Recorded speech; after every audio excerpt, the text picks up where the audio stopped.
Welcome back to Naur and മെഹർ. ഇന്നത്തെ vlog ഞങ്ങൾ മസ്കറ്റിൽ നിന്ന് സൗദിയിലേക്ക് റോഡ് മാർഗം നടത്തിയ ഉംറയ്ക്ക് വേണ്ടി നടത്തിയിട്ടുള്ള യാത്രയെക്കുറിച്ചിട്ടുള്ള ഒരു വ്ളോഗാണ്. മസ്കറ്റിൽ നിന്നും ദുബായിലേക്കും അതിനുശേഷം സലാലയിലേക്കും നടത്തിയ യാത്രയ്ക്ക് ശേഷം മനസ്സിന് വളരെയധികം കുളിർമയേകുന്നൊരു യാത്രയായിരുന്നു സൗദി യാത്ര. കാരണം മറ്റൊന്നുമല്ല, ഈ യാത്ര വിശുദ്ധ ഹറമിലേക്കായിരുന്നു. മുമ്പ് കാലങ്ങളിലൊക്കെ ഞങ്ങൾ ഉംറ ആഗ്രഹിച്ചിരുന്നെങ്കിലും ബൈ റോഡ് പോകാന്നുള്ളത് ഞങ്ങൾ പെട്ടെന്ന് തന്നെ ആ ഒരു യാത്രയിലേക്ക് എത്തിച്ചേരുമായിരുന്നു. ഈ യാത്രയിൽ ഞങ്ങൾ ഏറ്റവും കൂടുതൽ സഹായിച്ചത് ഞങ്ങളെ പ്രിയ സുഹൃത്തായ ജമീലുൽ അമീൻ തയ്യാറാക്കിയിട്ടുള്ള യാത്ര ചെക്ക് ലിസ്റ്റും റൂട്ട് മാപ്പും ഒക്കെ ആയിരുന്നു. അദ്ദേഹം ഉംറ യാത്രക്ക് ബൈ റോഡ് തന്നെയാണ് പോയത്. അതുകൊണ്ട് തന്നെ അദ്ദേഹം എല്ലാ കാര്യങ്ങളും ഓരോ സ്പോട്ട് വെച്ചുകൊണ്ട് ഈ ചെക്ക് ലിസ്റ്റിൽ ഒരു PDF ആക്കി ഞങ്ങൾക്ക് തന്നിരുന്നു. മസ്കറ്റിൽ നിന്ന് 293 കിലോമീറ്റർ അകലെയുള്ള ഇബിരി എന്ന സ്ഥലത്തേക്ക് ഞങ്ങൾ ഏകദേശം 5:30 മണിയോടുകൂടി യാത്ര തുടങ്ങി. 9 മണിയോടുകൂടി തന്നെ ഞങ്ങൾ അവിടെ എത്തിച്ചേർന്നു.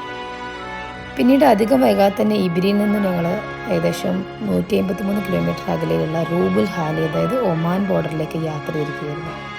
ഒമാൻ ബോർഡർ ക്രോസിംഗ് ഫോർമാലിറ്റീസ് ഒക്കെ വളരെ സിമ്പിളായിരുന്നു. ഏകദേശം 10 മിനിറ്റ് കൊണ്ട് തന്നെ എല്ലാ ഫോർമാലിറ്റീസും അവിടെ നിന്ന് കഴിഞ്ഞു. ഒമാൻ ID, കാർ മുൽക്കിയ, പാസ്പോർട്ട്, അതേപോലെ ഡ്രൈവിംഗ് ലൈസൻസ് ഒക്കെ കാണിച്ച് പെട്ടെന്ന് തന്നെ ഞങ്ങൾ ആ ഫോർമാലിറ്റീസൊക്കെ തീർന്നു. വീഡിയോ റിസ്ട്രിക്റ്റഡ് ആയതുകൊണ്ട് അധികം വീഡിയോ ഒന്നും അവിടെ നിന്ന് എടുത്തിട്ടില്ല. ഒമാൻ ബോർഡർ കഴിഞ്ഞാൽ ഏകദേശം 200 മീറ്റർ മുന്നോട്ട് പോയാൽ തന്നെ അവിടെ ഒരു ബിഗ് പ്രെയർ ഹാൾ കാണാൻ പറ്റും. അവിടെ സ്ത്രീകൾക്കും പുരുഷന്മാർക്കൊക്കെ നന്നായിട്ട് സ്റ്റേ ചെയ്യാനും റെസ്റ്റ് എടുക്കാനൊക്കെ പറ്റിയൊരു സ്ഥലമാണ്. നല്ല വൃത്തിയായിട്ട് അവർ മെയിൻറ്റെയിൻ ചെയ്തിട്ടുണ്ട്. പിന്നീട് ഞങ്ങൾ രാവിലെ തന്നെ യാത്ര തുടങ്ങി. സൗദി ബോർഡറിലെത്തി. അവിടെ സബ്മിറ്റ് ചെയ്യേണ്ട കാര്യങ്ങളൊക്കെ ചെയ്തു. വളരെ പെട്ടെന്ന് തന്നെ അവിടെ നിന്നും ആരും ഇല്ലായിരുന്നു. അതുകൊണ്ട് തന്നെ വളരെ പെട്ടെന്ന് തന്നെ ഏകദേശം 10 മിനിറ്റിൻ്റെ ഉള്ളിൽ തന്നെ അവിടുന്ന് ഞങ്ങൾ സൗദി ബോർഡറും ക്രോസ് ചെയ്യാൻ കഴിഞ്ഞു. സൗദി ബോർഡറിലും പ്രത്യേകിച്ച് വീഡിയോ ഒന്നും എടുത്തിട്ടില്ല, കാരണം അവിടെ റെസ്ട്രിക്റ്റഡ് ആയതുകൊണ്ട് തന്നെ. അവിടുത്തെ ഒന്നാമത്തെ Saudi border formality first emigration ഓഫീസിൽ ഒമാൻ ബോർഡറിൽ നിന്ന് കിട്ടിയിട്ടുള്ള എക്സിറ്റ് കാർഡ്, അതേപോലെ പാസ്പോർട്ട്, വിസ, ഇൻഷുറൻസ് ഒക്കെ കാണിച്ചു. അവിടുന്ന് ഫിംഗർ പ്രിൻറ്റും ഫോട്ടോ ഒക്കെ എടുത്തു. വിസ അവർ പാസ്പോർട്ടിൽ സ്റ്റാമ്പ് ചെയ്തു. അങ്ങനെ അതൊക്കെ എടുത്ത് സെക്കൻഡ് പോയിന്റിലെത്തി. അവിടുന്ന് പിന്നെ കാറ് ഞങ്ങൾ പിന്നെ ലഗേജ് സ്ക്രീനിങ്ങിനും അതേപോലെ തന്നെ കാർ സ്ക്രീനിങ്ങിനൊക്കെ കൊണ്ടുപോയി. അതൊക്കെ പെട്ടെന്ന് തന്നെ കഴിഞ്ഞു. പ്രത്യേകിച്ച് അധിക സമയമൊന്നും എടുത്തില്ല. വളരെ ഫ്രണ്ട്ലി ആയിട്ടാണ് പോലീസൊക്കെ ഞങ്ങളോട് പെരുമാറിയത്. അങ്ങനെ ഞങ്ങൾ യാത്ര തുടങ്ങി.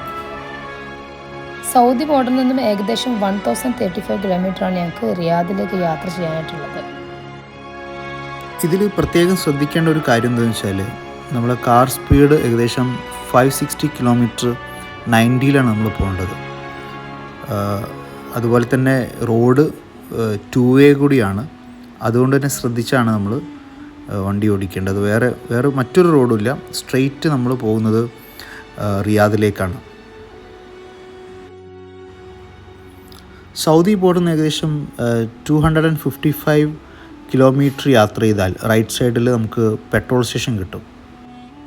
ഈ പെട്രോൾ സ്റ്റേഷൻ ഒരിക്കലും മിസ്സാവാതിരിക്കാൻ ശ്രദ്ധിക്കണം. അതുകൊണ്ട് തന്നെ അതിൻ്റെ ഗൂഗിൾ ലിങ്ക് ഡിസ്ക്രിപ്ഷനിൽ കൊടുക്കുന്നുണ്ട്. ഏകദേശം രണ്ടാമത്തെ പെട്രോൾ പമ്പിലേക്ക് ഏകദേശം 560 കിലോമീറ്റർ ഉണ്ട് സൗദി ബോർഡറിൽ നിന്ന്. ഈ പെട്രോൾ പമ്പിന് ശേഷം തൊട്ട് റൈറ്റ് എടുത്തു കഴിഞ്ഞാൽ ഒരു ടീ പോയിന്റിൽ എത്താൻ പറ്റും. ഈ ടീ പോയിന്റിൽ നിന്ന് റൈറ്റിലേക്ക് റിയാദിലേക്കും അതേപോലെ ലെഫ്റ്റിലേക്ക് ദമാമിലേക്കുമാണ് എത്തുക. ഞങ്ങൾ ഈ വഴിയിലൂടെ സഞ്ചരിച്ച് ഏകദേശം റിയാദിൽ ഒരു 6:30 ഞങ്ങൾ റിയാദിലെത്തി. സത്യത്തിൽ ഈ റൂബുൽ ഹാലിയിലൂടെയുള്ള ഒരു യാത്ര ഉണ്ടല്ലോ, അത് പറഞ്ഞറിയിക്കാൻ പറ്റാത്ത അത്രത്തോളം മനോഹരമായ ഒരു അനുഭവമായിരുന്നു. കാരണം എതിരെ ചിലപ്പോഴൊക്കെ വരുന്ന ട്രക്കുകൾ മാത്രമേ ഉണ്ടായിരുന്നുള്ളൂ. അതേപോലെ വളരെ ഒറ്റപ്പെട്ട വാഹനങ്ങളെ നമ്മൾ കണ്ടിട്ടുള്ളൂ. എന്നിരുന്നാൽ പോലും രണ്ട് ഭാഗത്തും വളരെ മനോഹരമായി കിടക്കുന്ന മണൽക്കുന്നുകൾ അത് കാണാനും അത് ആസ്വദിക്കാനും ആ മുഴുവൻ ഡേയിലൂടെയും ഞങ്ങൾക്ക് സാധിച്ചു എന്നുള്ളതാണ്. അങ്ങനെ ഞങ്ങൾ റിയാദിലെത്തി അവിടെ സ്റ്റേ ചെയ്തു. പിറ്റേ ദിവസം രാവിലെയാണ് പിന്നീട് തായിഫിലേക്ക്, ഇഹ്റാം കെട്ടുന്ന സ്ഥലം തായിഫാണ്, അവിടേക്ക് ഞങ്ങൾ യാത്ര ചെയ്തിരിക്കുന്നത്.